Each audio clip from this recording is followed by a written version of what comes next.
Liza, anong ginagawa mo rito? Nabalitaan ko po kasing dumating na kayo. Kumusta na po kayo? Ayos naman ako. Kumusta naman kayo ng lola mo? Okay naman po.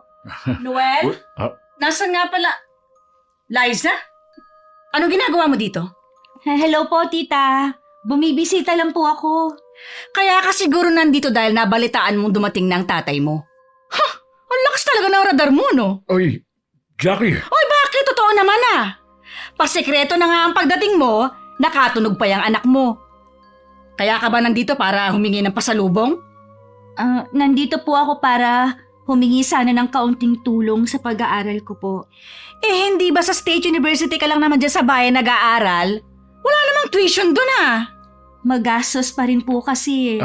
Liza, pupunta na lang ako sa bahay ng lola Gaying mo, ha? Sige po, tay. Hihintayin ko na lang po kayo. Sige. Ang kapal ng mukha na pumunta pa dito.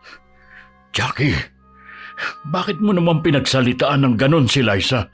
Huwag mo naman sanang kalilimutan na anak ko pa rin siya. Eh bakit kasi kailangan niya pang pumunta dito? Dati naman siya nakatira dito eh.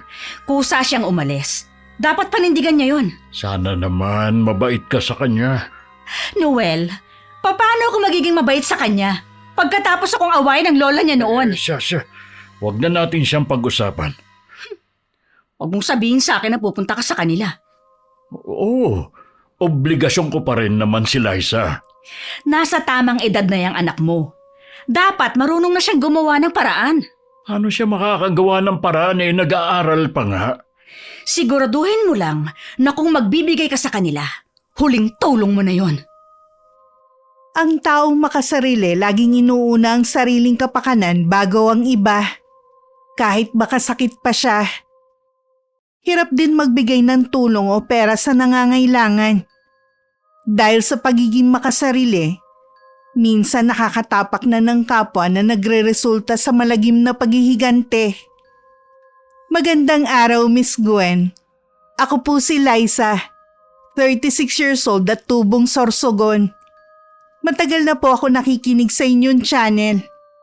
At lakas loob na rin po akong sumulat para magbahagi ng aking karanasan na may kinalaman sa paggamit ng karunungang itim o mas kilala sa tawag na kulam. Sana po mapili ninyo ang sulat ko. Sisimulan ko po ang aking kwento nung 22 anyos pa lang ako sa maliit na baryo kung saan ako lumaki at nagkaisip. Pero bago natin ituloy ang ating kwento, huwag kalimutang mag-subscribe sa bagong channel nating ito. I-like ang video at mag-comment sa ibaba. Malaking tulong po ang inyong suporta para patuloy kaming magbahagi ng kwentong kapupulutan ng aral. Panoorin niyo po ito hanggang dulo. At ngayon, ituloy natin ang kwento. Ano? Pumunta ka sa bahay ng tatay mo? Opo, la. Ay, May karapatan naman siguro akong makita si Itay. Isang buwan na kasi siyang dumating, hindi man lang po niya naisip na bisitahin ako. ano naman na napag-usapan ninyo? Hindi po kami gaanong nakapag-usap ni Itay. Bigla po kasing dumating si Tita Jackie. Ay nako, hindi ko alam kung ano ang pumasok sa isip mo at pumunta ka ron. Gusto ko lang naman pong humingi ng tulong kahit man lang sa pag-aaral ko. Mula nang umalis ka sa kanila, mabibilang na ang pagtulong ng tatay mo. Naiimpluwensyahan kasi siya ng asawa. Huhulaan ko, hindi ka nakahingi ng tulong ano? Sabi po ni Itay, pupunta daw po siya dito sa bahay. Talaga? Yun po ang sabi niya sa akin. Kung pupunta nga siya rito, makakausap ko siya. Sinabi ba niya kung kailan? Wala pong sinabi kung anong araw. Hintayin ko na lang po siya. Hindi lang kasi tungkol sa pag-aaral mo ang problema natin ngayon, Apo eh. Ano pa po? Naibenta na kasi ang lupang kinatitirikan ng bahay natin. Binibigyan lang ng 2 linggo ang lahat na nakatira dito para umalis. Ang bilis naman po yatang nakahanap ng buyer. Kahit nga ako nagulat eh. Taga Maynila daw ang nakabili. Patatayuan daw ng bahay bakasyonan ng lupang ito. Ano ba yan? Hindi pa nga tayo nakakatapos sa problema natin. Meron na namang bago. Ngayon lang ako makikiusap sa tatay mo. Sana mapagbigyan niya ako. Gipit po tayo ngayon. Siguro naman po, hindi niya tayo tatanggihan. Namatay ang nanay ko nung 7 taong gulang pa lang ako. Para makapagtrabaho si Itay, iniwan niya ako sa pangangalaga ni Lola Gaying. Makalipas nga ang ilang taon, nag-asawa ulit si Itay. At kinuha niya ako sa pangangalaga ng lola ko. Pero hindi kami magkasundo ng madrasta ko noon. Kapag kaharap lang si Itay, kaya siya mabait sa akin. Kapag wala ang ama ko, madalas niya akong pagbuhatan ng kamay. Hindi rin niya ako pinapakain o pinapabaunan sa eskwelahan. Kung pakainin man niya ako, puro tira-tira lang. Nang hindi na ako makatiis, nagsumbong ako sa tatay ko sa kabila ng pagbabanta ng madrasta ko na oras na magsumbong ako, mananagot ako sa kanya. Hindi naman naniwala si Itay sa akin. At mas kinampihan pa niya ang madrasta ko. Kaya kahit masakit na mawalay ako sa ama ko, nagdesisyon akong bumalik kay Lola Gaying na tunay na nagmamahal sa akin. Saan po tayo lilipat, Lola? Wala naman po tayong pang-upa. Mahirap lang din kasi ang iba nating kamag-anak eh. Nakakaya naman kung makikitira pa tayo sa kanila. Kung kailan kasing nag-aaral ako, tsaka naman tayo mapapaalis sa bahay na ito. Apo, pagsubok lang sa atin ito. Makakahanap din tayo ng solusyon. Yung isang tao po sana na pwede nating asahan, hanggang ngayon, hindi pa rin nagpapakita. Kung hindi pupunta dito ang iyong ama, wala na tayong magagawa. Pinipigilan ko na wag sumama ang loob sa kanya, Lola. Kaya lang, parang sasabog pong dibdib ko eh. Hanggang kailan niya ba ako titiisin? Hindi kita masisisi, Apo, kung sumama ang loob mo sa sarili mong ama.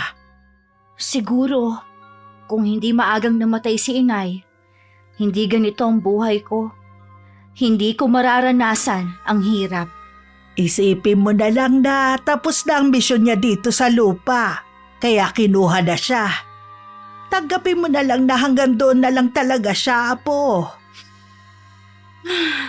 Sana, naiba na lang ang kapalaran ko. Liza, huwag kang panghinaan ng loob. Tandaan mo lagi, habang may buhay, may pag-asa. Darating din ang panahon na magbabago ang buhay mo. Sana nga po, Lola. Gusto ko rin po kasing maipatikim sa inyo ang masaganang buhay. Salamat, Apo. At kasama pala ako sa mga plano mo. Pero wag mo na akong alalahanin. Makita lang kita na matagumpay. Masaya na ako. Lola, kayo lang po ang tunay na nagmahal sa akin. Kasama ko kayo sa hirap at saya. Kaya tama lang naman po na kasama kayo sa maganda kong plano, Lola. Huwag ka na malungkot, Apo. Hindi ako sanay na nakikita kang ganyan eh. Pasensya na kayo, Lola. Pipilitin ko po na wag nang malungkot dahil sa nangyayari sa atin. Alam ko, hindi po tayo pababayaan ng Panginoon. Ganyan nga, Apo. Lagi mong tatandaan na hindi niya tayo pababayaan. Kahit hindi man aminin ni Lola Gaying, alam ko nag-aalala rin siya kung saan kami titira. Nagpapasalamat na rin kami dahil kahit papano, libre kaming pinatira ng may-ari ng lupa ng ilang taon na malayong kamag-anak din naman namin. Kung kailan tanggap ko nang hindi pupunta si Itay, tsaka naman siya sumulpot sa bahay namin. May dala siyang malaking paper bag. Hindi ko alam kung ano magiging reaksyon ko. Kaya ilang sandali rin akong hindi makakilos. Para kasing panaginip lang ang lahat. Si Lola ang nagpaupo sa kanya.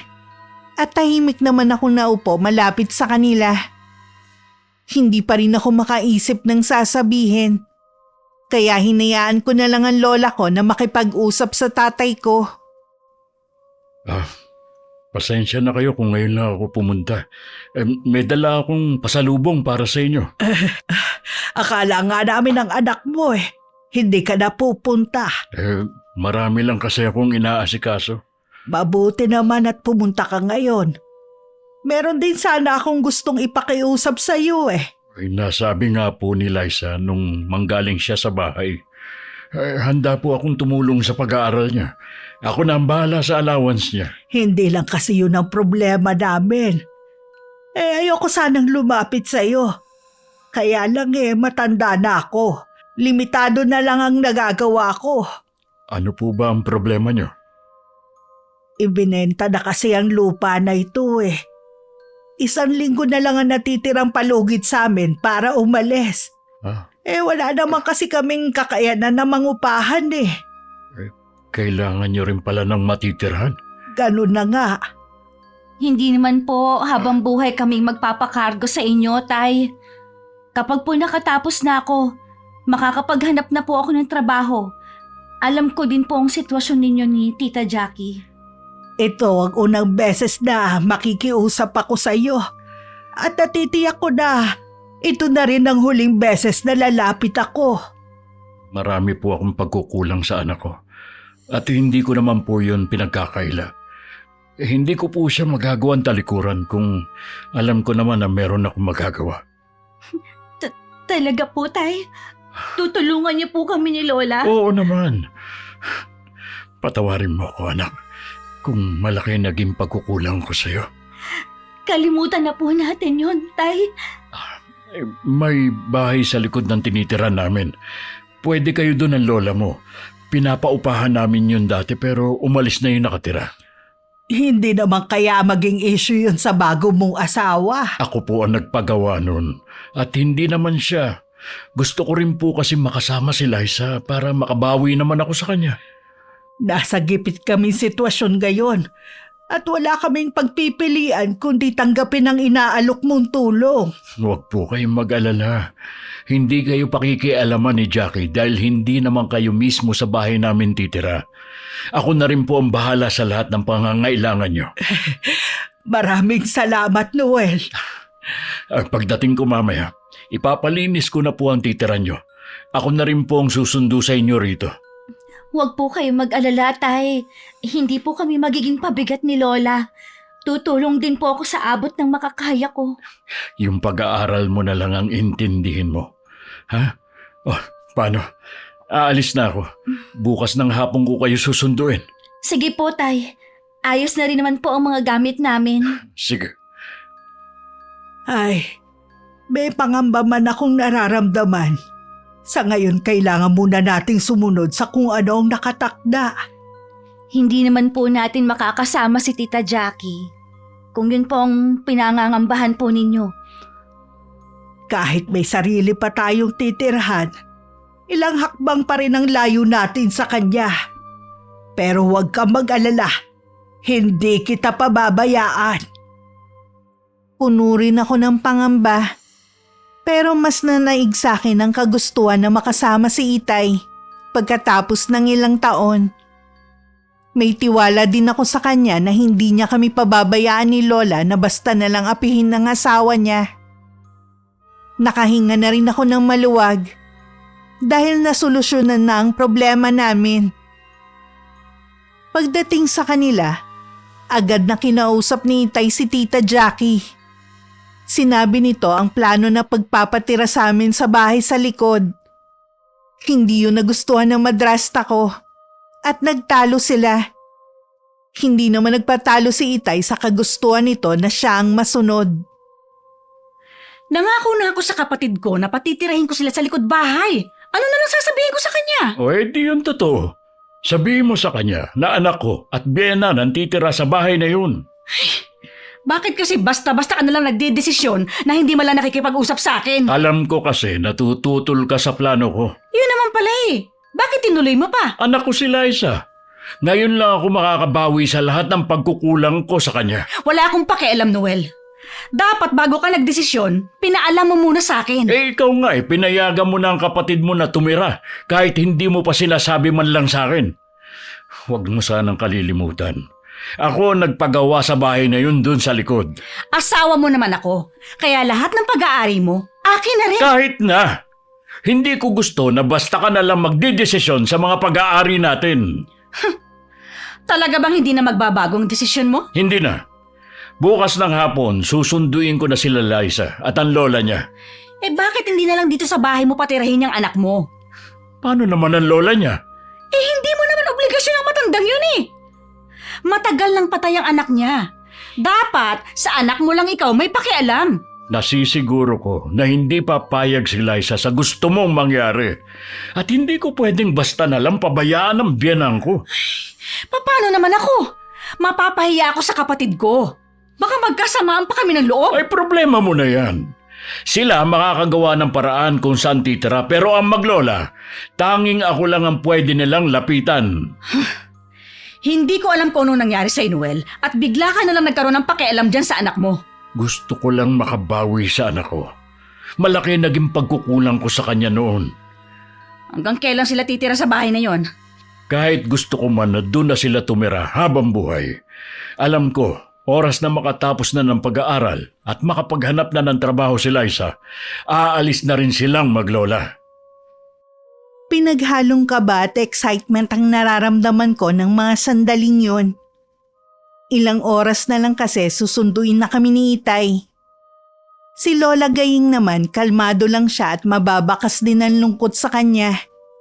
Dahil kailangan na naming iwan ang bahay na yon. Ilang taon din kasi kaming tumira doon at naiintindihan ko ang nararamdamang lungkot ni Lola. Pagdating ng 3:00, dumating na si Itay. May kasama siyang 2 lalaki na maghahakot daw ng mga gamit namin. Nang masigurong wala na kaming naiwan na gamit sa loob ng bahay, inalalayan ko na ang lola ko na sumakay ng jeep. Sa likod na lang kami sumakay, habang si Itay nasa unahan katabi ng driver. Pagdating sa bahay, bag ko lang ang bitbit ko at pinaubayan na namin sa 2 lalaki ang pagdadala ng mga gamit namin. Simple ang bahay na titirhan namin. Hindi katulad ng bahay ni Itay at madrasta ko na malaki at merong taas. Nang masigurong maayos na kami at wala nang kailangan, tsaka na kami iniwan ni Itay. Okay lang po ba kayo, Lola? Kanina pa kasi kayo tahimik eh. Oo naman, Iha. Hindi ko lang maiwasan na malungkot na kailangan nating umalis sa bahay natin. Masasanay din po kayo dito sa bagong bahay. Dito po may sarili tayong gripo. Hindi na po natin kailangang mag-igib sa poso. Hindi na po kayo mapapagod. Oo ga. Tiyak naman inibago ako. Pero masasanay din kalaunan. Mas malapit na rin po ang simbahan kung saan kayo nagtitinda ng mga kandila. Kaya nga ilang minuto na lang ang lakarin. Kapag nakapagtrabaho na po ako, hindi na po ninyo kailangan magtinda ng mga kandila para lang magkapera. Bibigyan ko na lang po kayo. Kaya lang, Apo, hindi naman ako sanay na walang ginagawa Napansin ko po pala, malawak ang gilid nitong bahay. Baka po, pwede nating sabihin na magtanim ng gulay gaya ng ginagawa ninyo. Alam ko po na isa yon sa mga namimiss ninyo. Sige, magpapaalam tayo sa tatay mo. Ang laki na ng bahay nila. Nung dyan pa kasi ako nakatira, wala pa pong taas Oo nga, ang laki. Samantalang tatatlo lang naman silang nakatira dyan. Siya nga pala. Pinapansin ka ba ng kapatid mo? Naku, hindi po la. Suplada din po, gaya ng nanay niya. Iniirapan nga po ako nun kapag nakikita ako Sayang. 2 lang kayo magkapatid dapat Malapit kayo sa isa't isa. Sigurado naman po na hindi papayag ang nanay niya. Alam mo, Apo, ang isa sa inaalala ko, kung paano tayo tataratuhin ni Jackie ngayong nandito na tayo. Hindi naman po tayo pababayaan ng itay. Lalo na kayo, matanda na. O siya, tapusin na natin ang pag-aayos ng mga gamit natin. Medyo masakit kasi ang likod ko eh. Gusto ko magpahinga ng maaga. Ay sige na po, ako na pong bahala dito. Magpahinga na lang po muna kayo sa kwarto natin. O sige, ako na lang ang magluluto ng hapunan natin mamaya. Hindi pa rin tanggap ni Tita Jackie ang naging desisyon ng ama ko na pagpapatira sa amin sa bahay sa likod. Nagpupuyos pa rin ang kalooban niya. Lalo na nagkausap sila magkapatid at nagtalo. Dahil hindi matutuloy ang paglipat nila. Nang dumating nga kami kanina, hindi man lang ito lumabas para batiin kami. Tahimik naman ang ama ko habang nasa kusina ng mga oras na yon. Iniisip niya kasi kung anong pwede niyang ibigay sa aming maglola. Ano yan ginagawa mo? Ay, ibibigay ko sa maglola yung iba nating delata rito. Napakarami naman ito eh. Oo, pati pagpapakain sa kanila gusto mong akuin. Bakit? Wala namang masama. Nandito na sila, kaya obligasyon ko na bigyan sila. Alam mo ba na nagkagalit kami magkapatid dahil sa ginawa mo? Gusto nga sumugod dito eh. Wala akong pakialam kung nagkagalit man kayong magkapatid. Wala siyang karapatan na basta na lang tumira sa bahay na pag-aari ko. Noel, pamilya mo na rin sila. At anak ko si Liza. Sino ba dapat ang mas matimbang sa akin? Dapat kasi umupa na lang sila ng bahay. Estudyante pa lang ang anak ko. Kahit sabihin may trabaho siya, hindi pa rin kakayanin. Sigurado namang tututulan mo kung magbayad ng upa nila eh. Eh baka naman kasi akala ng anak mo, marami tayong pera dahil nag-abroad ka. Huwag mo sanang kalilimutan na nag-aaral pa si Julie. Hindi ko naman nakakalimutan yun. Hindi ko naman uubusin ang ipon natin kay Liza.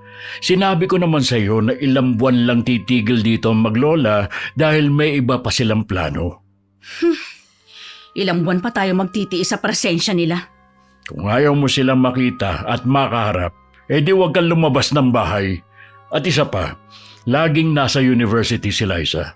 Si Nanay Gaying naman, maghapon siyang nasa simbahan dahil nagtitinda ng kandila. Ang malaman ko lang na dyan sila nakatira, nakakailang na. Naiilang ka ba dahil sa nagawa mong kasalanan noon kay Liza?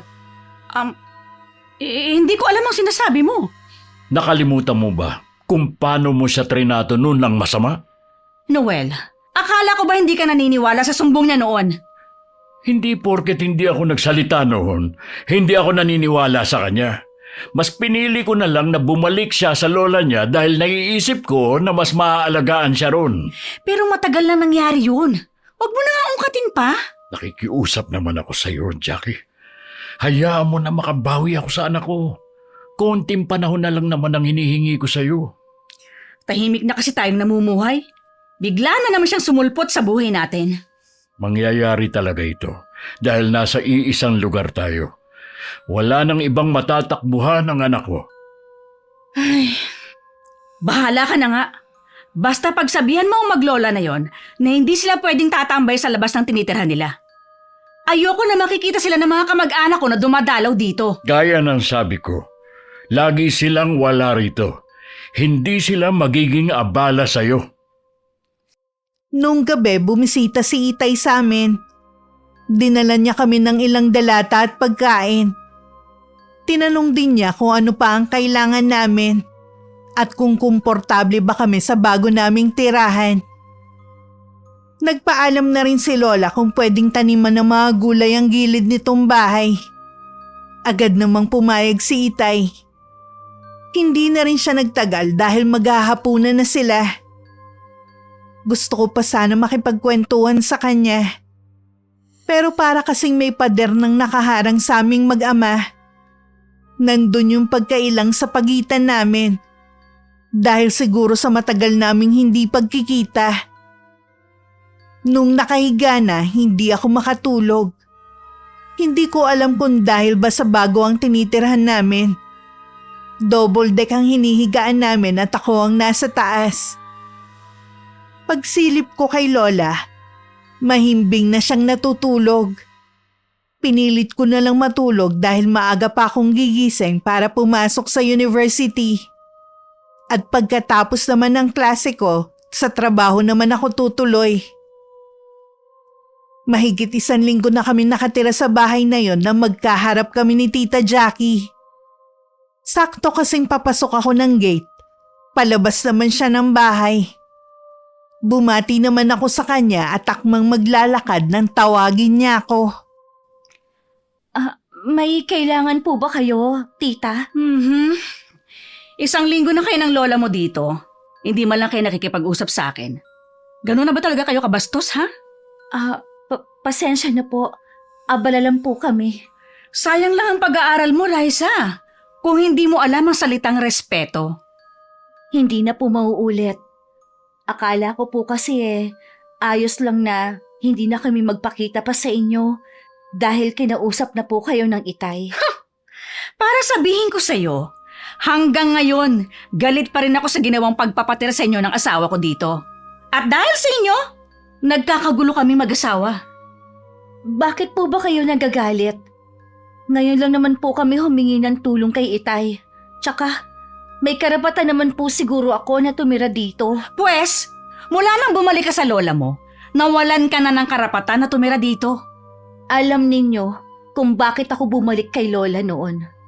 Hindi ko na kaya ang ginagawa ninyong pagmamalupit sa akin. Huwag mo na nga mabanggit-banggit pa yan, ano? Matagal na yung tapos. Kayo naman pong nagbanggit sa nakaraan. Ikaw ha? Umayos ka. Kapag nakatapos ka na ng pag-aaral, umalis na kayo ng lola mo dito. Yun naman po talaga ang plano ko. Mabuti na yung malinaw. Siya nga pala, siguruhin mo na laging nakasara ang gate. Oras na pasukin tayo dito, walang dapat sisihin kundi kayong maglola. Mabilis na rin akong tinalikuran ni Tita Jackie. Huminga muna ako ng malalim bago naglakad papunta sa likod, kung saan naroon ang tinitirhan namin. Bukas ang pinto kaya alam kong nakauwi na si Lola. Ang aga naman po ninyong nakauwi, Lola. Mabilis kasing naubos ang paninda kong kandila kanina eh. Naumpisahan niyo na po pala ang pagtatanim ng gulay. Oo, wala kasi akong maisip na gawin kaya nagtanim na lang ako. Huwag lang po kayo magpapakapagod, Lola ha. Baka sumakit na naman po ang likod ninyo eh. Hindi ko naman pinipuwersa ang sarili ko. Halika na sa loob. Bumili ako ng pansit. Magmerienda ka muna. Medyo busog pa po ako. Pero dahil paborito ko ang pansit, kakain po ako. Bagong luto lang ito nung binili ko. Sa susunod po, makakabili na tayo ng 1 bilaong pansit. Kaya ba natin yun ubusin, Apo? Mamimigay po tayo sa mga kakilala natin. Kumusta na po kaya ang mga naging kapitbahay natin? Saan po kaya sila napadpad? Yung iba sa kanila, may mga kamag-anak naman na uuwian. Ang iba wala pa ring mapuntahan. Dasal ko na sana, nasa ligtas silang kalagayan lahat. Sana nga po. Pasalamat na rin po dahil mabait ang dating may-ari ng lupa. Hinayaan po tayong tumira doon. Oo nga. Mamaya na ang kwentuhan. Kumain ka muna. Hindi ko nalang binanggit kay Lola ang naging pag-uusap namin kanina ni Tita Jackie. Maliban sa ayoko ng gulo, ayoko na rin bigyan ng alalahanin ng lola ko. Masaya na lang namin pinagsaluhan ng 1 balot ng pansit.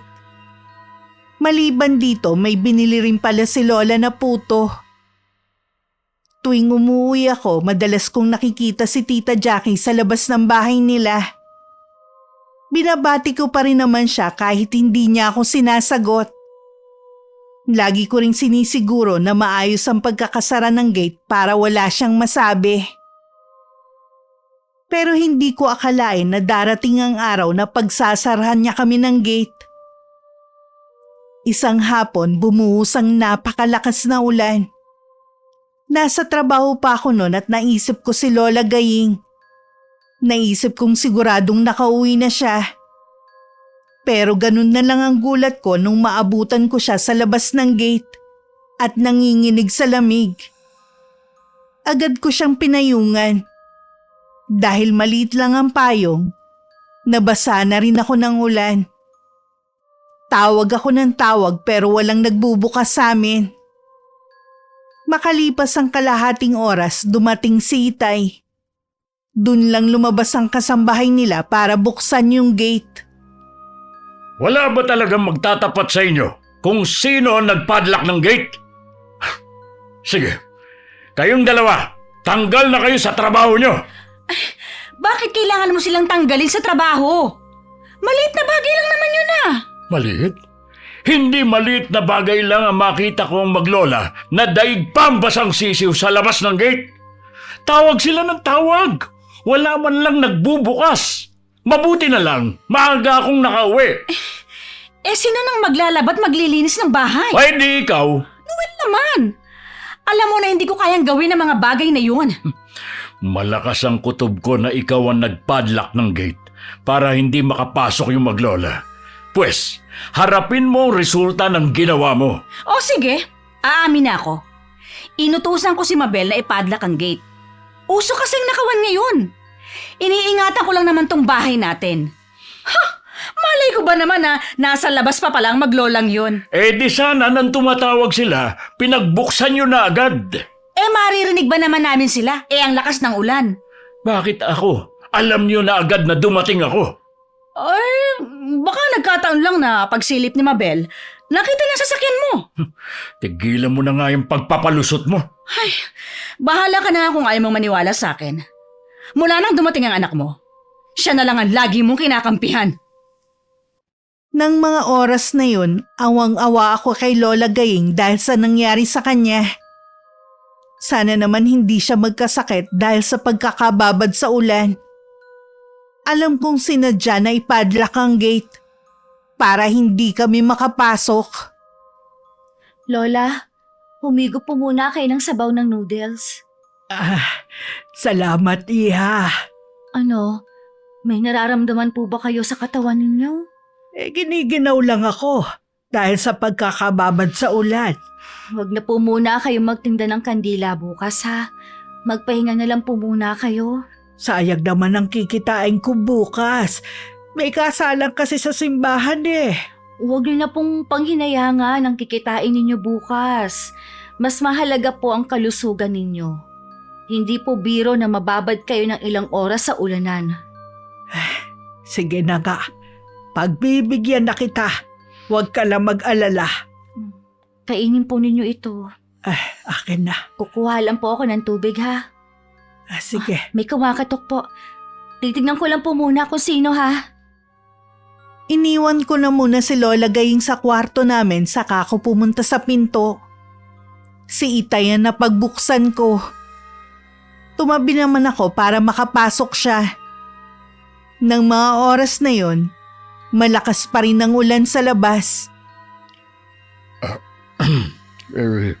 Kumusta na ang lola mo? Ayos naman po. Nasa kwarto na siya, nagpapahinga. Sana hindi siya magkasakit dahil sa nangyari. Sana nga po. Nakakapag-alala po talaga dahil matanda na po ang lola. Pasensya na kayo sa nangyari ha. Sisiguruhin ko na hindi na ito mangyayari ulit. Pinaalis ko na yung mga kasambahay namin. Nasisiguro ko po na si Tita Jackie ang may pakana sa nangyari. Bakit kailangan niyo po silang paalisin? Sila kasi ang nag-lock ng gate. Hindi man lang nila inalam kung nasa labas pa kayo. Kung may iba lang sana kaming mapupuntahan ni Lola, aalis na lang po kami dito. Anak, hindi nyo naman kailangang umalis dahil lang sa nangyari. Nararamdaman ko po na umpisa pa lang ang nangyari sa mga gagawin pa ng asawa ninyo. Wala na siyang gagawin sa inyong masama. Ako ang bahala sa kanya. Kung noon nga po wala po kayong nagawa. Ngayon pa kaya? Huwag mo naman sanang maliitin ang kakayanan ko. Magtiwala ka lang sa akin. Sige po. Magtitiwala po ako sa inyo. Kinabukasan bago ko umalis, chinek ko muna ang kalagayan ni Lola Gaying. Maayos naman ang kalagayan niya. Nagbilin ulit ako sa kanya na wag nang aalis ng araw na yon. Baka kasi umulan na naman. Dahil nung sumilip ako sa labas ng bintana, madilim pa rin ang langit. Dahil buong araw akong nasa labas, hindi ko maiwasang mag-alala. Pag-uwi ko, nakaabang na naman sa labas ng bahay nila si Tita Jackie. Hindi ko na siya binati sa pagkakataong yun. Didiretso na sana ako nang tawagin niya ako. Tumigil naman ako at humarap sa kanya. Tiningnan pa niya ako mula ulo hanggang paa. Napansin ko mula nang dumating ka dito, nagmukha ka ng tao. Lahat ng suot mo, halatang mga bago. Alam ko na binili yan ng asawa ko. Si Itay nga po ang bumili ng mga suot ko at wala naman po sigurong masama doon. Mabait lang talaga si Noel. Kaya sinasamantala ninyong maglola. Kung totoo po yan, di sana tumigil na rin ako sa trabaho ko. Sana nag-focus na lang ako sa pag-aaral. Baka nga gawin mo na yan sa mga susunod na araw. Makakaasa po kayo na hindi ako hihinto sa pagiging working student ko. Dapat lang, no? Maya ka naman sa tatay mo. Pinatira na nga kayo dito, tapos gulo pa ang dala ninyo. Dahil sa inyong maglola, wala na kaming kasambahay ngayon. Kasalanan nyo rin naman po yun eh. Sukat ba naman na pagsarahan po ninyo kami sa labas ng gate? Ginawa ko yun para iparamdam sa inyo na hindi kayo welcome sa bahay na ito. Bakit po ba ang damot ninyo? Anak naman ako ng itay ko ah. May karapatan ako sa kung anong meron kayo. Masisilungan lang naman po ang kailangan namin at hindi naman kami habang buhay na dito. Pwes wala akong pakialam kung sandali lang kayo dito. Naiinis ako tuwing nakikita ko kayo. Imbes na masolo namin ang pera ni Noel, nakikihati pa talaga kayong maglola? Huwag po kayong magreklamo sa akin, kundi kay Itay. Sige! Tutal kayo naman ang dahilan kung bakit nawalan kami ng kasambahay. Siguro dapat lang na kayo ang gagawa sa mga naiwan nilang trabaho. Magagawa ko lang po yan kapag wala po akong pasok. Walang problema. Basta kayo ng lola mo ang gagawa ng mga gawain sa bahay namin. Huwag niyo na po sanang idamay pa ang lola ko at matanda na siya. Okay, sige. May konsiderasyon naman ako sa mga matatanda. Sa araw na wala kang pasok, ipaglaba mo kami. Pagkatapos namin mag-usap, umuwi na rin ako. Hindi naman nagustuhan ni Lola ang gustong mangyari na madrasta ko. Pero sinabi ko na lang na mas makakabuti yun. Kesa lagi kaming pag-iinitan nito. Yun na nga lang ang pinakapahinga mo. Maglalaba ka pa para sa kanila. Hayaan niyo na lang po. Konting tiis lang at malapit na po tayong makaalis dito. Basta po, yung ibinibigay ko sa inyong pera, ipunin po ninyo. Pasensya ka na, Apo, kung wala akong magawa sa sitwasyon natin. Wala naman po kayong kasalanan.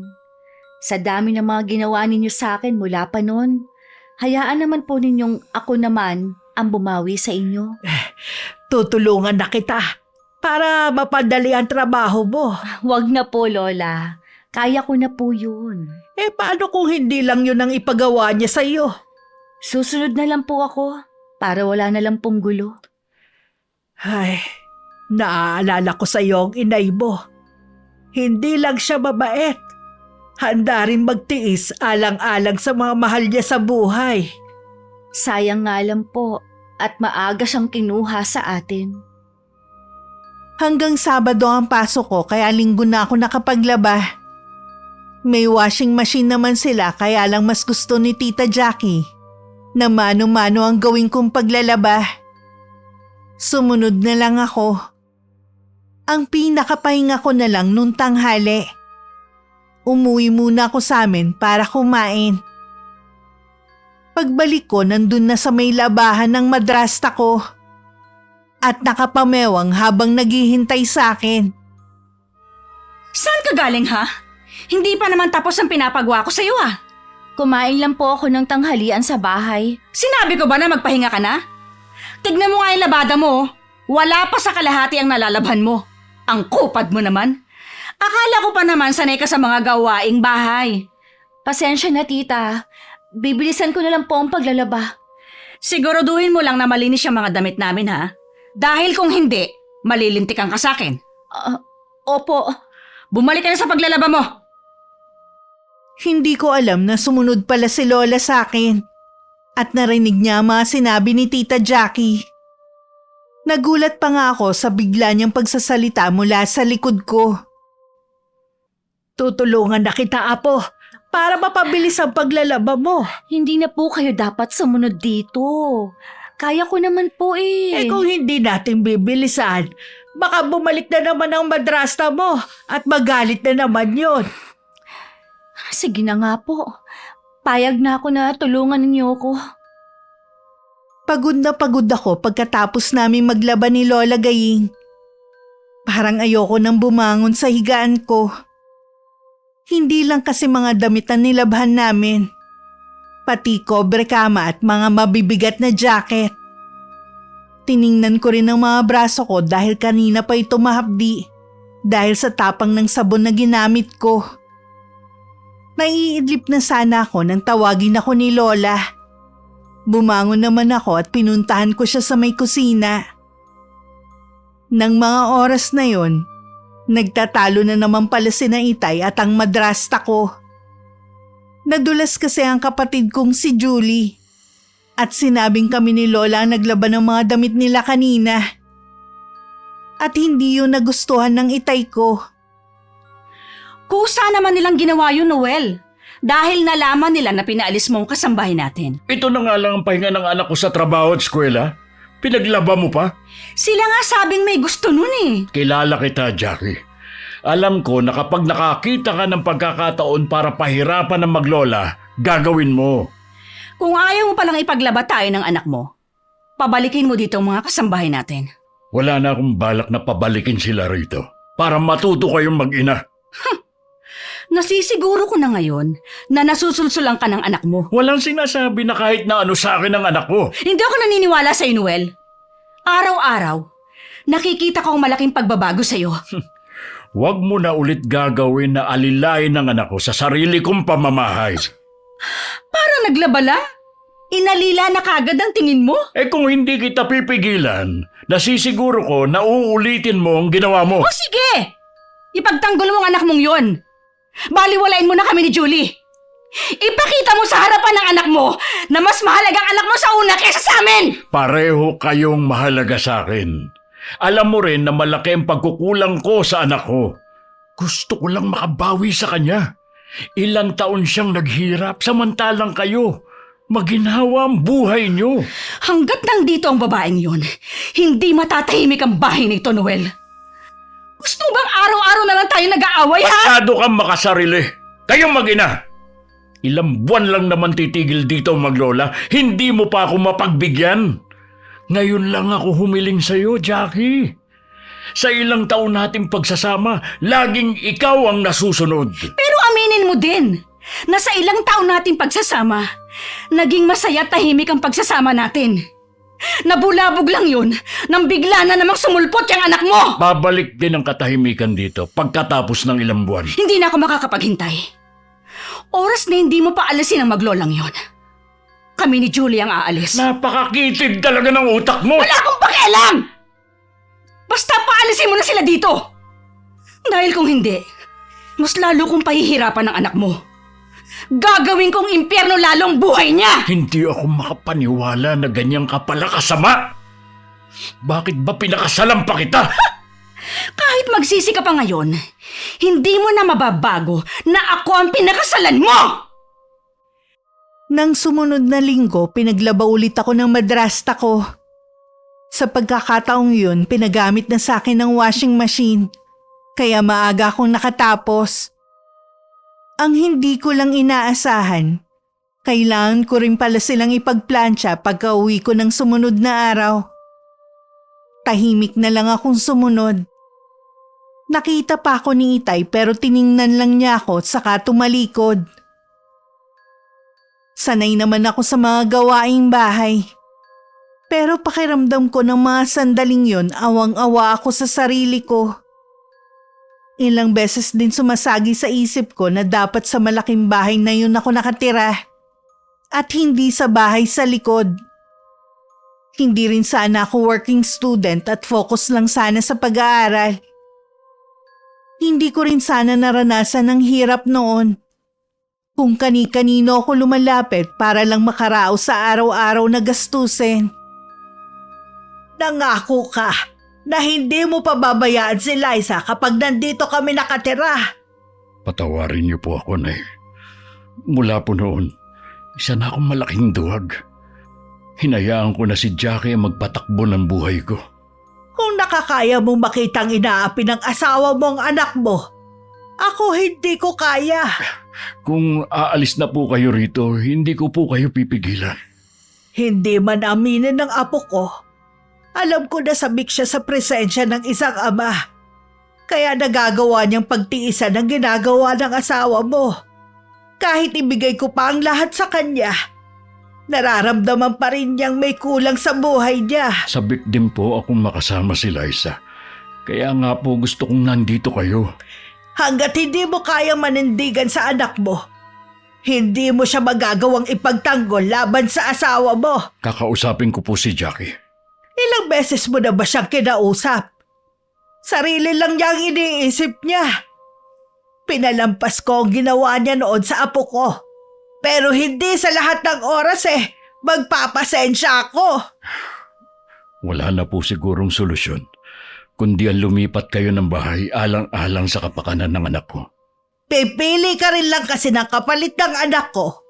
Yung wala man lang sa kalingkingan niya. Inaamin ko po na nabulag ako sa kagandahan niya. Lunod din ako sa kalungkutan at pangungulila noon dahil sa pagkamatay ni Zenny. Nadala ko sa kabaitan niya at akala ko gagampanan niya ang pagiging ina kay Liza. Umpisa pa lang, sinabihan na kita na hindi maganda ang kutob ko sa babaeng yon. Pero hindi ka nakinig. Hindi ka na rin naman makakawala sa kanya dahil may anak kayo. At alam ko na mahal mo na siya. Kakausapin ko po si Liza. Sasaktan mo na naman ang apo ko dahil ipagtatabuyan mo na naman siya sa piling mo. Sa bahay lang pong ito kayo aalis, hindi sa buhay ko. Sana nga totoo yan.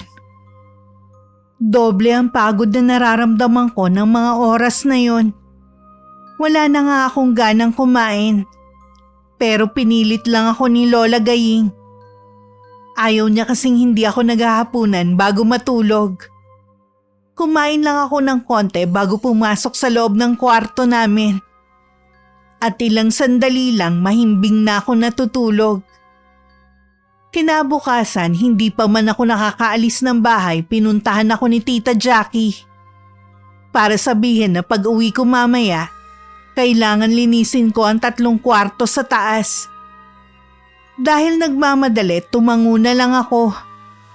Humalik ako kay Lola bago ako umalis. Ako na lang ang maglilinis ng 3 kwarto. Pagod na kasi ang abo ko mamayang pag-uwi niya. O hindi ba magtitinda ka pa ng kandila sa simbahan? Pwede ko namang ipagpaliban muna. Mabuti pa nga siguro nang may pakinabang ka naman. Dahil kung tutuusin, wala nang obligasyon sa si Noel mula nang mamatay ang anak mo. Dahil lang sa apo mo, kaya ka piniyagang tumira dito. Alam ko naman yon. Kaya hanggat maaari gusto kong tumulong.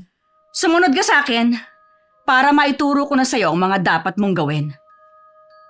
Sumunod naman si Lola Gaying sa madrasta ko hanggang makapasok sila sa loob ng bahay. Umakyat din sila sa pangalawang palapag ng bahay. Sakay pinaliwanag kay Lola ang mga dapat gawin. Binabalaan kita, oras na may mawala sa mga kwarto. Wala akong pagbibintangan kundi ikaw. Tumanda na ako ng ganito kahit kailan. Hindi pumasok sa isip ko na pag-interasan ang hindi akin. Mabuti naman kung ganun.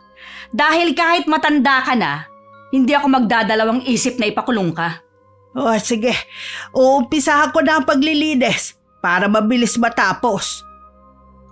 Kahit malaki ang 3 kwarto, hindi naman ganong nahirapan si Lola sa paglilinis. dahil sanay naman siya. Naging kasambahay din kasi siya ng isa sa pinakamayaman na pamilya noon. Kahit matagal ng panahon yun, pamilyar pa rin sa kanya ang tamang paglilinis.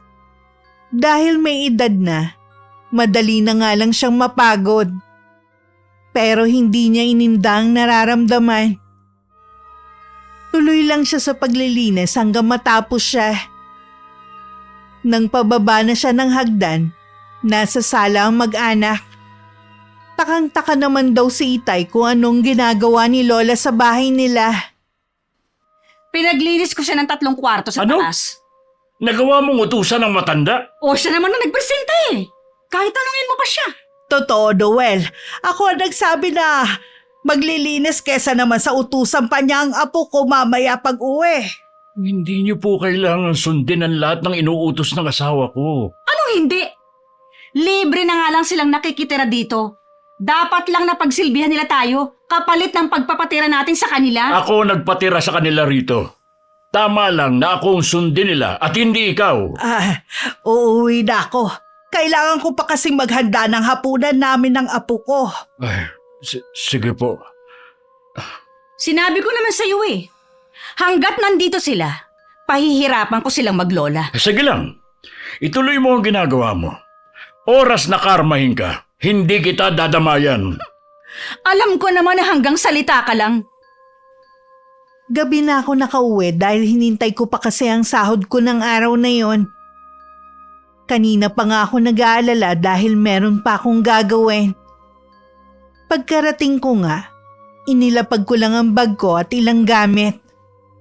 Pupunta na sana ako sa kabilang bahay nang sabihin sa akin ni Lola na siya na ang naglinis sa 3 kwarto sa taas. Hindi naman ako makapaniwala at ilang sandali rin ako napatitig sa kanya. Bago ako bumulalas ng iyak sabay yakap sa lola ko. Hindi ako makapaniwalang gagawin pa yun ni Lola Gayeng sa edad niyang yun. Nang kumalma na ako, tinuloy na niya ang pagluluto ng hapunan namin. Naghahain na ako nang dumating si Itay. May dala siyang ulam at panghimagas na binili daw niya sa labas. Inimbita na rin namin siya na sumabay sa amin sa hapunan. Nasagulat namin ni Lola. Hindi niya tinanggihan. Salamat po, Tay, at nakasalo po namin kayo ngayon. Gusto ko rin kasi kayo makasama sa pagkain. Meron din kasi akong gustong sabihin sa inyo. Ano po yun, Tay? Gusto ko kasing umalis na kayo rito. Po? Bakit naman, Tay? May nagawa po ba kaming mali ni Lola? Hindi. Wala kayong ginawang mali. Nahihiya na kasi ako sa ginagawa ng asawa ko sa inyo. Natitiis pa naman po namin eh. Kayo natitiis nyo, ako hindi. Nasasaktan ako na makita na pinapahirapan kayo ng tita Jackie mo. Hindi po ba pwedeng hanggang sa makapagtapos na lang po ako ng pag-aaral? Gusto ko rin po kasi kayong makasama. Gusto rin kita makasama, anak. Kapag nakalipat na kayo, lagi ko kayong dadalawin sa bago niyong lilipatan. Makinig ka na lang, apo. Para din sa kabutihan mo ang gustong mangyari ng ama mo. Sige po, Lola. Natatakot lang po ako na baka matagal na ulit kami magkita ni Itay. Hindi mangyayari ang kinatatakutan mo. Pangako yan. Siya nga pala, Noel. Salamat sa dala mong masarap na ulam, ha? Wala po yun, Nay. Gusto ko rin palang sabihin na salamat sa pag-aalaga niyo kay Liza. Hindi mo ko kailangang pasalamatan.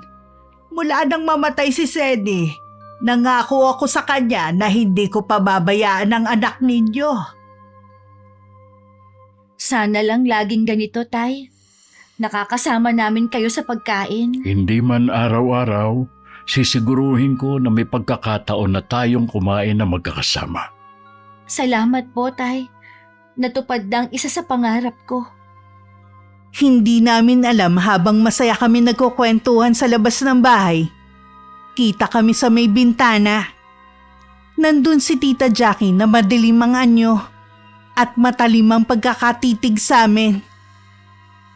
Nang sumunod na araw, mas lalo ako naging abala. Sinasabay ko na rin kasi ang paghahanap ng malilipatan namin ni Lola. Isang kaklase ko ang nagsabi na merong tiyahin na nagpapaupa. Itatanong daw niya kung merong bakante. Noon pa lang nagpapasalamat na ako sa kanya. Bakit ngayon ka lang? Sinasadya mo yatang umuwi ng gabi para makaiwas sa mga gawain dito. Pasensya na, Tita Jackie.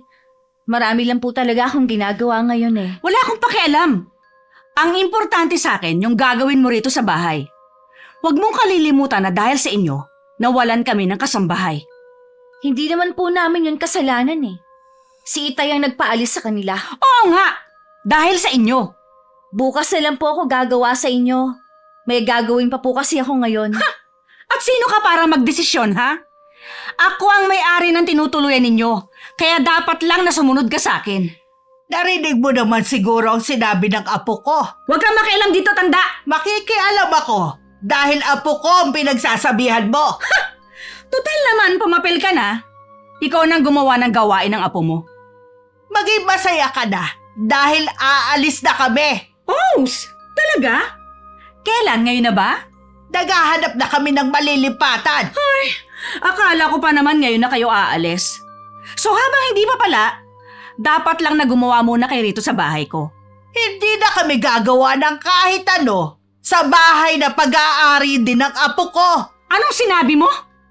Hindi ka naman siguro bingi para hindi marinig ang sinabi ko.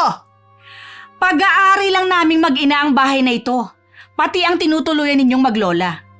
Walang karapatan ng apo mo sa mga ari-arian namin. Huwag nga kayong ilusyonada. Ganyan talaga ang sinasabi ng mga taong makasarili. Talagang inuubos mong pasensya ko, ha? Lolo! Bitiwan niyo siya, Tita! Akala mo hindi kita papatulan dahil matanda ka na, ha? Bitiwan mo ako! Maawa na po kayo, Tita! Bitiwan niyo po, Lola ko! Huwag kang makialam! Ako na lang po saktan niyo! Huwag na po ang Lola ko! Pareho ko kayong sasaktan. At walang magagawa si Noel sa gusto kong gawin sa inyo! Lola! Ayos na po ba kayo? Sinabunutan mo ang Lola ko. Itinulak mo pa siya! Napakasama mo! Masama pala, ha? Huwag mo saktan ang apo ko at baka isang araw pagsisihan mo! Kayo ang magsisisi dahil sa pagtapak ninyo sa pamamahay ko. Tama na po, Tita. Aalis na nga po kami dito eh. Hindi nyo na kailangan pang saktan kami. Wala kang karapatan sabihin sa akin kung anong dapat kong gawin. Hindi pa nakontento ang madrasta ko sa una niyang pananakit sa amin. Hinila pa niya ang buhok ko at pilit akong pinatatayo. Pinipigilan naman siya ni Lola pero tinulak lang niya ito. Dahilan para matumba ulit sa lupa. Kahit nasasaktan, mas nanaig sa akin ang pag-aalala sa lola ko. Nasa ganong kaming eksena nang dumating si Itay. Inawat niya agad ang madrasta ko at nilayo sa amin ni Lola Gaying. Patakbo naman akong lumapit kay Lola at niyakap siya ng mahigpit. Si Tita Jackie naman, pilit pa rin nagpupumiglas sa pagkakahawak ni Itay. Narinig pa namin ang malakas na boses nito kahit nasa loob na sila ng bahay. Inalalayan ko na rin si Lola para makauwi kami sa bahay namin. Ano ba nangyayari sa'yo? Ha? Bakit mo sinaktan ang maglola? Kulang pang ang ginawa ko sa kanila eh. Aalis na nga silang dalawa rito eh. Ano pang gusto mo? Sinasagot-sagot kasi nila ako. Kaya ako nagalit. Sa ugali mong yan, dapat lang talaga na sagutin ka. Kasalanan mo rin kasi kung bakit ako nagkakaganito, Noel. Dinala-dala mo pa kasi ang maglolang yan dito. Pinagsisisihan ko nang dinala ko pa sila rito. Hindi na sana nila naranasan ang kalupitan mo. Ngayon ka pa nagsisi? Kung kailang nagulo na ang pamilya natin? Oh, saan ka pupunta? Noel? Noel, bumalik ka dito! Hindi pa tayo tapos mag-usap! Nakita ko na may mga galos si Lola. Kinuha ko ang bulak at gamot para malagyan nito. Awang-awa ako sa nangyari sa kanya. Sa edad niyang ito, Hindi siya dapat nakakaranas ng pananakit. Gusto kong sisihin ang sarili ko. Dahil ginusto ko rin dito tumira para makasama ang itay. Parang nabasa naman ni Lola ang laman ng isip ko. Apo, huwag mong sisihin ang sarili mo. Walang ibang may kasalanan dito kundi ang madrasta mo at ang pagiging makasarili niya. Gusto niyang suluhin lahat kahit may karapatan ka sa kung anong meron sila. Kung may interes po ako sa mga material na meron sila, di sana, noon pa po ako naghabol. Ayoko po kasi ng gulo. Kaya mas pinili ko na manahimik na lang. Na hindi pala natin dapat ginawa. Dahil sa pananahimik natin inakala ni Jackie na mahina tayo. Ano po ang gagawin natin, Lola? Ituloy mo lang ang ginagawa mo, Apo. Huwag ka rin susunod sa mga ipinag-uutos ng madrasta mo. Paano po kung saktan na naman niya tayo? Ako na ang makakalaban niya oras na saktan ka pa niya. Maaaring mahina na ang katawan ko. Pero maraming paraan para labanan siya.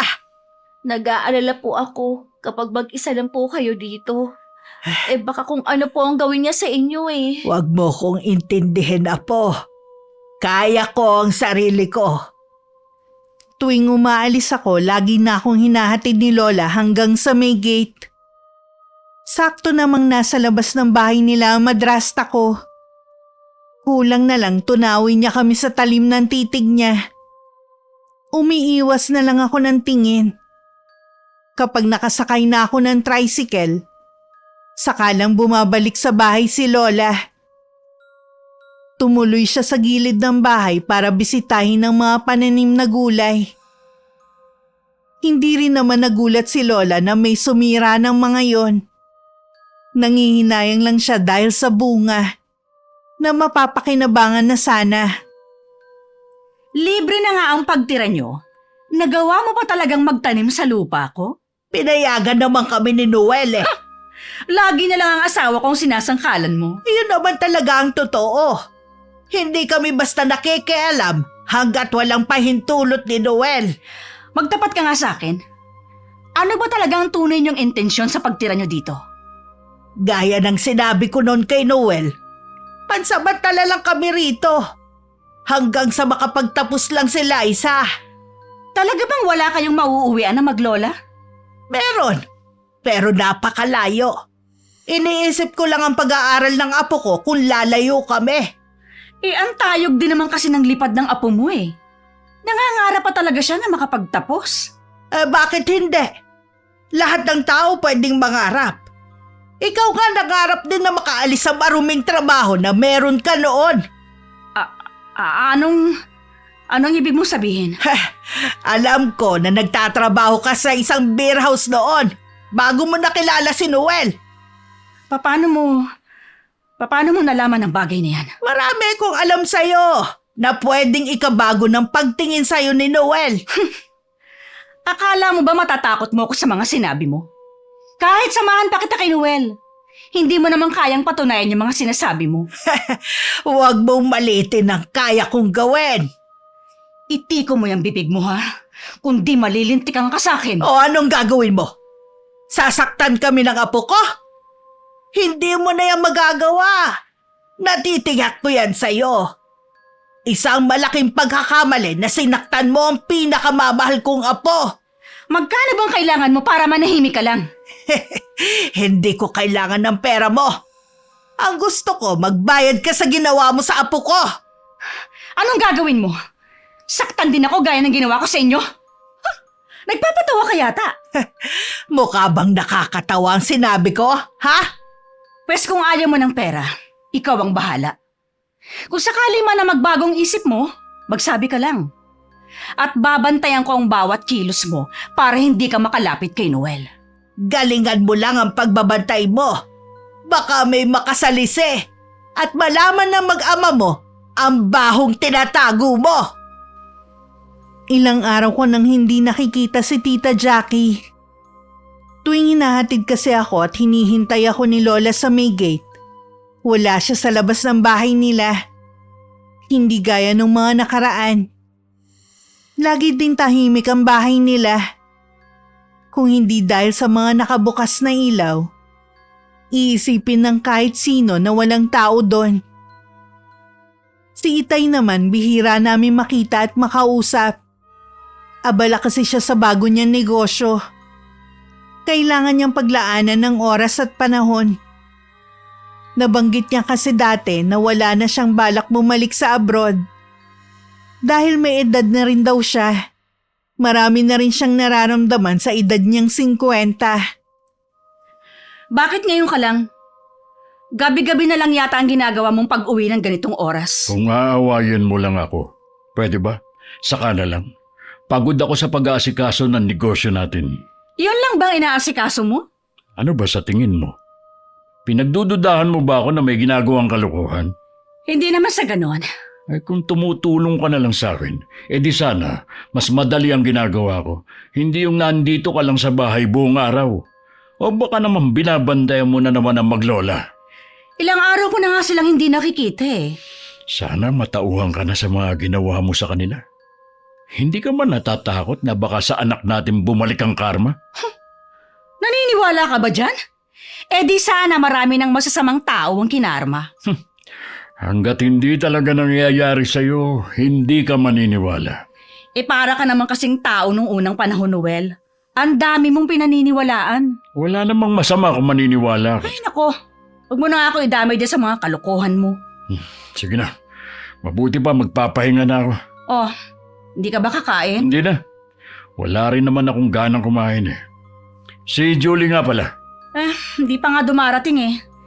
Kanina pa siya tumawag na pauwi na, pero hanggang ngayon wala pa rin. Ang bihira ka naman. Wala ka na ang ginagawa, hindi mo pa bantayan ang anak natin. Anong oras na eh? Nasa labas pa ng bahay? Anong gusto mo? Paghigpitan ko? Eh baka mamaya magrebelde pa yun. Sobrang luwag mo naman kasi sa kanya. Menor de edad pa lang ang anak natin. Hindi mo nga din siguro kilala ang mga barkada niya eh. Mga kaklase daw niya ang lagi niyang kasama. Dapat inaalam mo pa rin. Huwag mo na sanang iasa sa akin ng pagdidisiplina sa anak natin ha. Okay, ako nang bahala sa kanya. Matulog ka na lang. Hindi ba pagod ka? Sige, maiwan na kita. Kasalukuyan kami nagliligpit ni Lola ng mga gamit namin. Aalis na kasi kami ng araw na yon.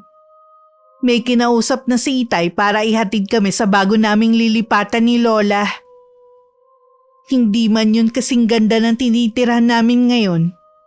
Mas may peace of mind naman kami. Walang agam-agam na baka bigla na lang kaming sugurin ni Tita Jackie.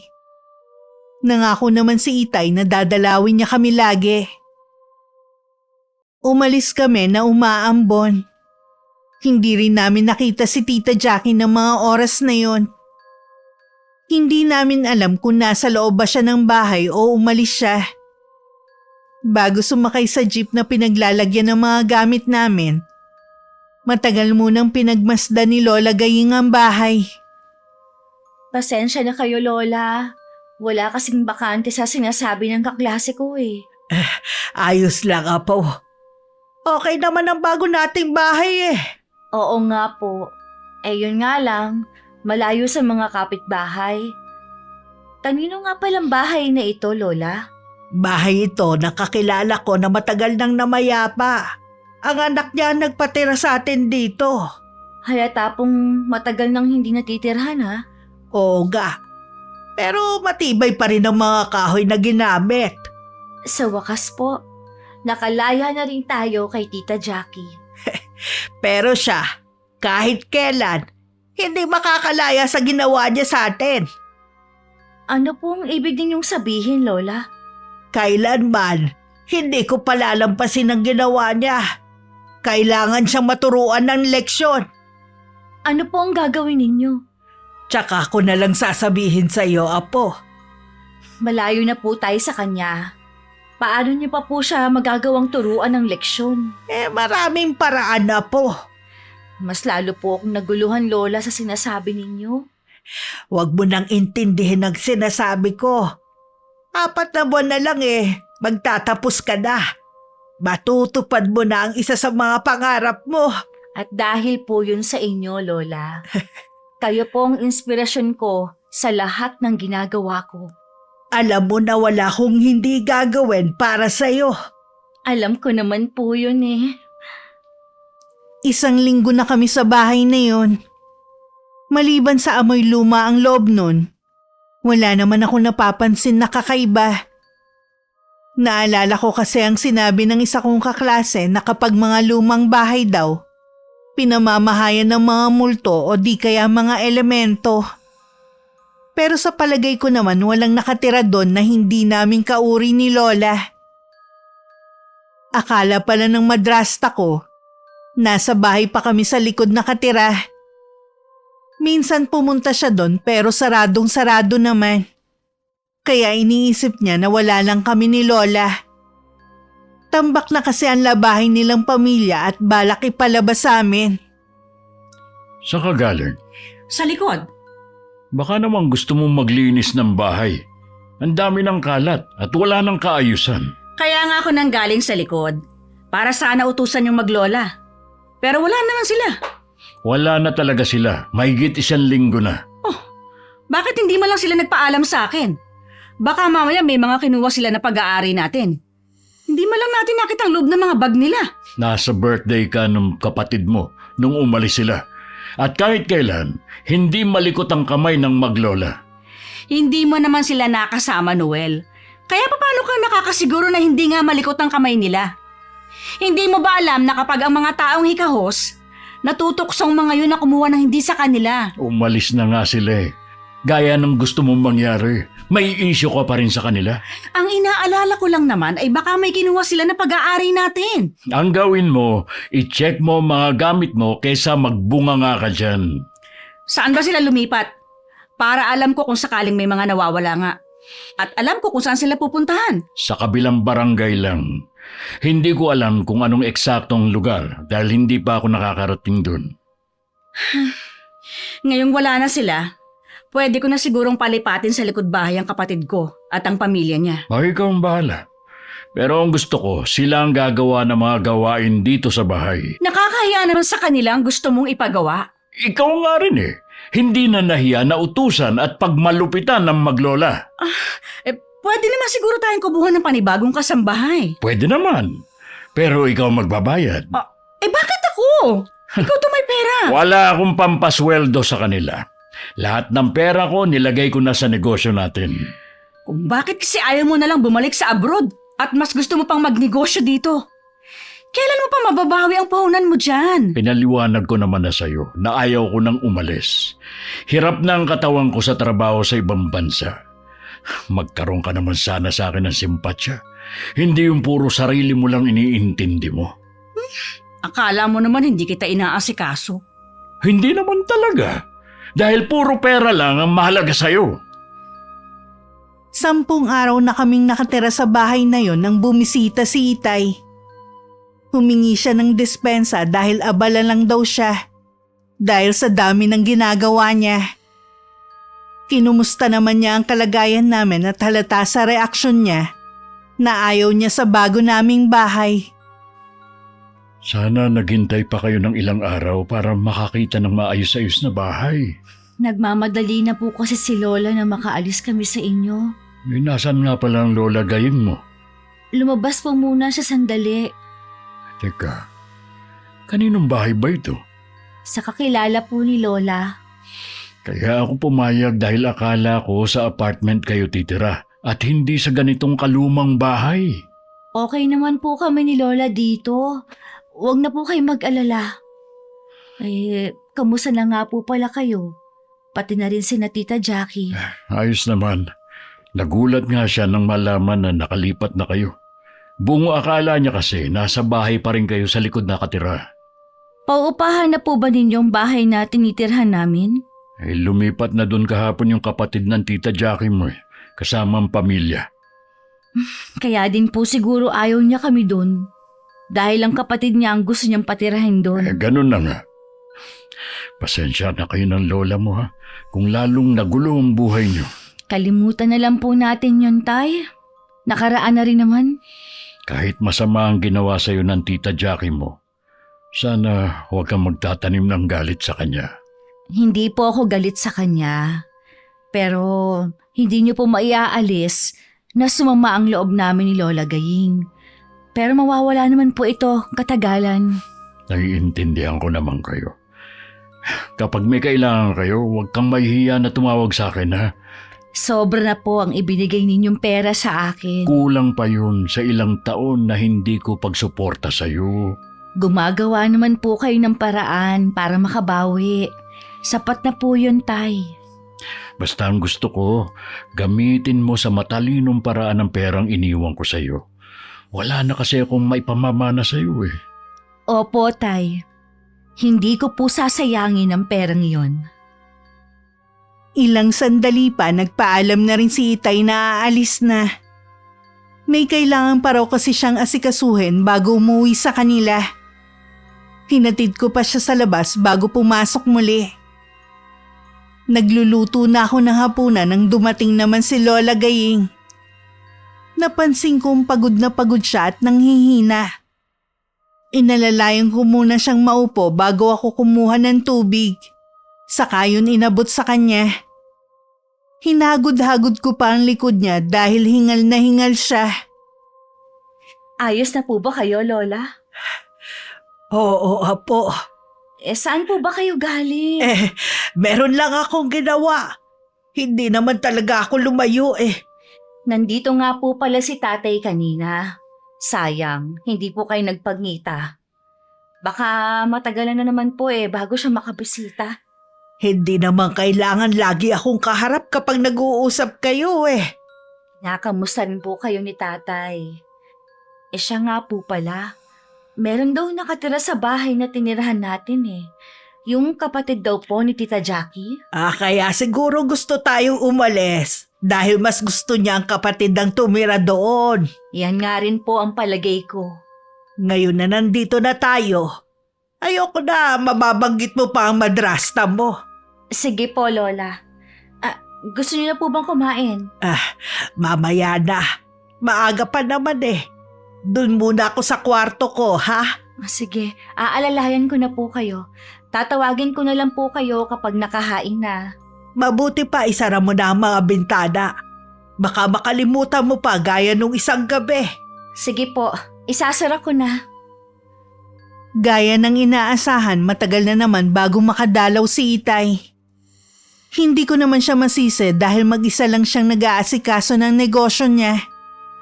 Hindi daw talaga kasi nagtatrabaho ang madrasta ko kahit noon. Sa bahay nila ilang araw nang hindi mapakali si Tita Jackie. Ilang gabi na rin siyang hindi makatulog dahil sa masasamang panaginip. Na kapag nagigising naman siya, hindi na niya naaalala. Madalas ang panaginip niya laging 3:00 ng madaling araw. Ganong oras na kasi siya nakakatulog tapos dadalawin pa siya ng masasamang panaginip. Kapag sa araw naman, pakiramdam niya laging may nagmamasid sa kanya kahit nasa loob lang siya ng bahay.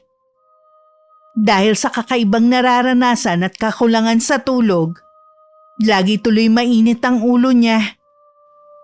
Bakit ba lagi kang galit?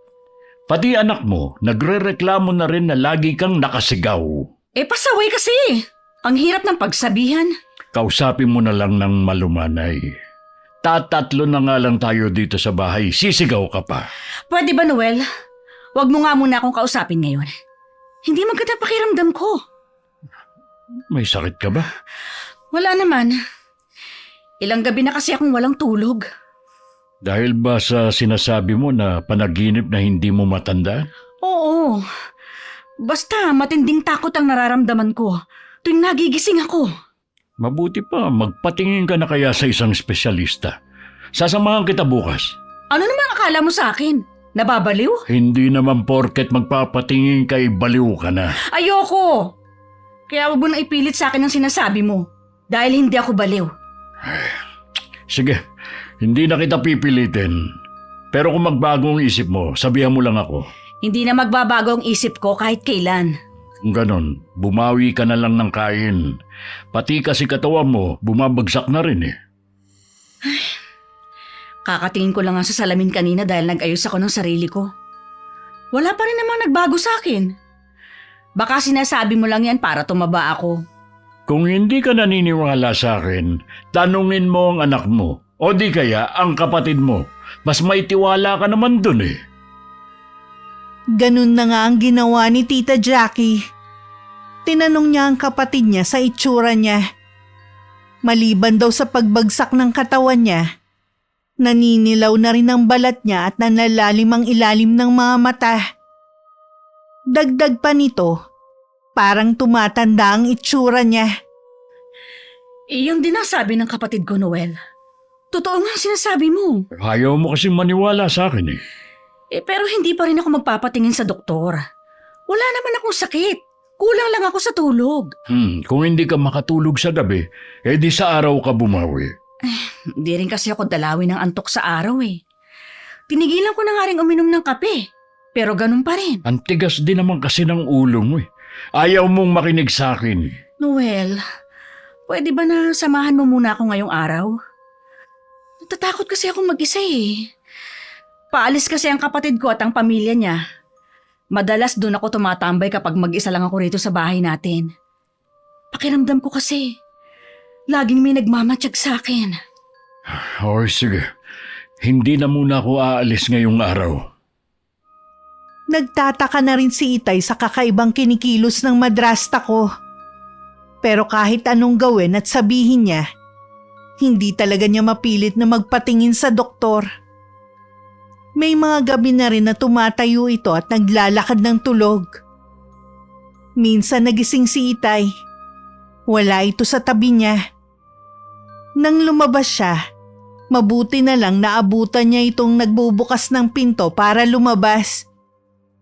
Minsan din nang sabay silang umuwi ng kapatid ko, naabutan nila itong kumakain ng hilaw na karne na kinuha sa ref. Hindi ko alam kung ano nangyayari sa akin, Noel. Pakiramdam ko, gutom na gutom ako. Pero ayaw naman tanggapin na sikmura ko ang mga lutong pagkain. Hinahanap ko yung sariwa at hilaw na karne. Napakabango nito para sa akin. At hindi ko mapigilan ang sarili kong kumain noon. Lalo kang magkakasakit kung hilaw ang kakainin mo. Pumayag ka na kasing magpatingin sa doktor para malaman natin kung ano nangyayari sa'yo. Mas lalo lang akong natatakot magpatingin ngayon. Paano tayong makakahanap ng solusyon kung hindi tayo hihingi ng tulong sa mas nakakaalam? Sige, payag na ako. Baka may sakit nga ako na ngayon lang lumalabas. Huwag kang matakot. Nandito lang ako, ha? Hindi kita pababayaan. Alam ko naman yun. Nung araw ding yun, sinamahan ni Itay ang madrasta ko na magpatingin. Ayon sa doktor na sumuri, wala naman daw sakit ang babae. Negatibo naman ang resulta ng lab test niya sa kahit anong sakit at impeksyon. Pareho silang nagtataka habang pauwi. Kahit sino kasing nakakakita sa madrasta ko, iisipin na may malala itong sakit. Huwag kang mag-alala. Magpapatingin tayo sa mas magaling na doktor. Bata pa kasi yung sumuri sa iyo eh. Halatang hindi pa dalubhasa. Paano kung ganun pa rin ang resulta? Huwag kang mawawalan ng pag-asa. Malalaman din natin ang sakit mo. Noel, pakiramdam ko, hindi lang basta sakit ang dumapo sa akin. Hindi ko maipaliwanag pero tingin ko, may kinalaman doon ang panaginip ko. Huwag mo na munang isipin yung tungkol sa panaginip mong yun. Baka nagkataon lang. Ayoko na ulit magpatingin pa sa doktor. Magsasayang lang tayo ng pera tapos wala rin namang mangyayari. Mas mahalaga pa ba sa iyo ang pera kesa sa paggaling mo? Teka, sigurado ka ba na wala kang idea sa totoong nangyayari sa akin, ha? Iniisip mo ba na merong kumukulam sa iyo? Akala ko ba hindi ka naniniwala sa mga kababalaghan? Hindi nga. Pero sabi kasi ng kapatid ko, kung hindi raw makita ng doktor ang tunay kong sakit, isa lang daw ang ibig sabihin nun. Merong kumukulam sa akin. Di papatingin kita sa albularyo. Kung totoo nga na may kumukulam sa akin, Noel, 2 tao lang ang naiisip ko na pwedeng gumawa nito sa akin. Sino naman ang pinaghihinalaan mo? O sino pa ba? Di ang maglolang yun. Imposible yan sinasabi mo. Hindi nila magagawang ipakulam ka. Inaasahan ko nang hindi ka maniniwala. Pero malakas ang pakiramdam ko. Sa dami ng nakasamaan mo ng loob, baka isa sa kanila. Yung maglola lang ang pinagbibintangan mo? Alam ko na tama ang kutob ko, Noel. At hindi ako pwedeng magkamali. Wala ka namang ebidensya eh. At saka nasasaktan ako na pinagbibintangan mo ang anak ko.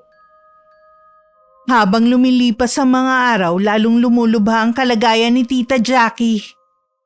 Nagpatawag na rin sila ng albularyo. Pero kahit yun, nahihirapang pagalingin ang madrasta ko. Ang sinabi nito, tanging ang pagpapatawad ng taong kumulam ang makakapagpagaling sa kanya. Dahil puno pa rin ng galit ang puso ng madrasta ko, lingid dito yun ang nagpapalala sa karamdaman niya. Hanggang sa dumating ang araw na hindi na ito nakakatayo sa higaan. Ano po? Malubha na ang sakit ni Tita Jackie? Oy, kaya hindi agad ako nakabalik rito. Hindi ko kasi siya basta maiwanan. Sumaglit nga lang ako rito ngayon. Ay teka, wala yata ang lola mo. Kaalis lang po niya nung dumating kayo. Sayang, hindi ko siya naabutan. Tay, ano po bang naging sakit ni Tita Jackie? Ang totoo, wala siyang sakit. Meron lang nagbigay sa kanya nun. Ano po ang ibig ninyong sabihin? May kumukulam sa kanya. Ang tanging makakapagpagaling lang sa kanya ay ang patawarin siya ng taong gumawa nun sa kanya. Para mangyari yun, kailangan niya muna magpakumbaba at tanggapin ang mga kamalian niya. Kaya lang, hanggang ngayon, nagmamatigas pa rin siya. Masyado pong matigas ang puso ni Tita Jackie. Kahit marami po siyang nagawang masama sa amin, hangad ko pa rin po na gumaling siya. Napakabuti mo talaga, anak. Kaya kahit anong pilit ni Jackie na baka kayong nagpakulam sa kanya, hindi ako naniniwala. Bakit naman ho na kami ang naiisip ni Tita Jackie? Gusto lang niyang may masisi. Hindi po namin yun magagawa, Tay. Hindi nga po kami marunong sa karunungang itim na sinasabi nila eh. Alam ko naman yun. Sa dami ng mga nakagalit niya, nasisiguro kong isa sa mga yun. Kung hindi po ulit kayo makakapunta dito, naiintindihan ko po. Mas kailangan po kayo ni Tita Jackie. Salamat sa pangunawa mo, anak, ha? Hoy, paano? Hindi na ako magtatagal. Baka hinahanap na ako ng tita mo, ha? Sige po, Tay. Mag-iingat po kayo. Nang mapag-isa, napaisip naman ako sa nangyari kay Tita Jackie. Mas nangingibabaw pa rin sa akin ang awa sa kalagayan niya. Sa kwento pa lang ni Itay, kahit sino naman lalambot ang puso sa madrasta ko. May bigla ring sumagi sa isip ko. Malalim yata ang iniisip mo, Apo. Nandyan po pala kayo. Galing po dito si Tatay. Oo, alam ko. Lola, may itatanong po sana ako sa inyo. Huwag po sana kayong magagalit. Ano yon? Kayo po bang kumulam kay Tita Jackie? May alam po ba kayo sa karunungang itim? Naalala ko kasi na sinabi po ninyo na kailangang maturuan ng leksyon nito. Ako nga, ang kakayanan kong ito, namana ko pa sa aking inang. Pero Lola, hirap na po siya. Nakaratay na lang po siya ngayon. Oo nga, pero hindi pa rin niya magawang magsisi sa mga ginawa niyang kasamaan. Yun lang ang tanging paraan para mawala ang karamdaman niya na ibinigay ko sa kanya. Nagmamakaawa po ako sa inyo. Patawarin na po ninyo si Tita Jackie. Kahit patawarin ko siya, Apo, hindi pa rin mawawala ang karamdaman niya hanggat puno pa rin ng galit ang puso niya. Hindi ko maiwasang manlumo sa nalaman ko. Nang sulyapan ko si Lola, sandali ko rin nakita sa mga mata niya ang pagsisisi sa nagawa. Makalipas ang 1 linggo, Nabalitaan ko kay Itay na wala na si Tita Jackie. Ginamit daw nito ang natitirang lakas para magbaril sa sarili. Hindi na raw nito kinaya ang sakit na nararamdaman. Sadya sigurong may mga tao na hanggang sa huling sandali, hindi kayang ibaba ang pride para tanggapin na nagkasala sila. Kailanman mali ang gumante at mas lalong kasalanan ng gumamit ng karunungang itim para gantihan ang taong nagkasala. Hindi ko man narinig kay Lola ang pagsisisi. Alam ko sa puso niya, labis niya yung pinagsisisihan. Dahil siya ang nagtulak sa kamatayan ng madrasta ko. Sa kasalukuyan may sarili na po akong pamilya at matagal na rin pong namayapa si Lola Gaying. Isinama niya sa kanyang himlayan ang lihim naming dalawa. Si Itay naman abala sa munti niyang negosyo katulong ang kapatid ko. Tuwing may okasyon lang kami nagkikita dahil nakatira kami dito sa probinsya ng asawa ko. Sana po may napulot kayong aral sa aking kwento at nakapagbigay na rin po sana ako ng inspirasyon sa mga kapwa ko tagapakinig sa inyong channel. Maraming salamat po Miss Gwen sa pagpili ng aking sulat. Wakas. Maraming salamat mga solid abangers. Kung nagustuhan nyo ang kwentong ito, suportahan nyo po itong bagong channel sa pamamagitan ng pag-subscribe, pag-like at pag-comment. Huwag nyo rin pong kalimutang mag-subscribe sa channel ni Ingkong, Ikalawang Yugto. Hanggang sa susunod, God bless. Kahit gustuhin ko man na doon na sila tumira habang buhay, alam ko oras na makatapos na ng pag-aaral at makabagal. Sinapian. Ito na nga lang ang pahinga ng anak ko. Tapos, pinaglaman mo ba? Pero hindi sa lahat ng oras eh. Mapagpapasensya na... Okay. Galingan mo lang ang pagbabantay mo. Baka may makasalisi at malaman ng tap na. Pipili ka rin lang kasi ng...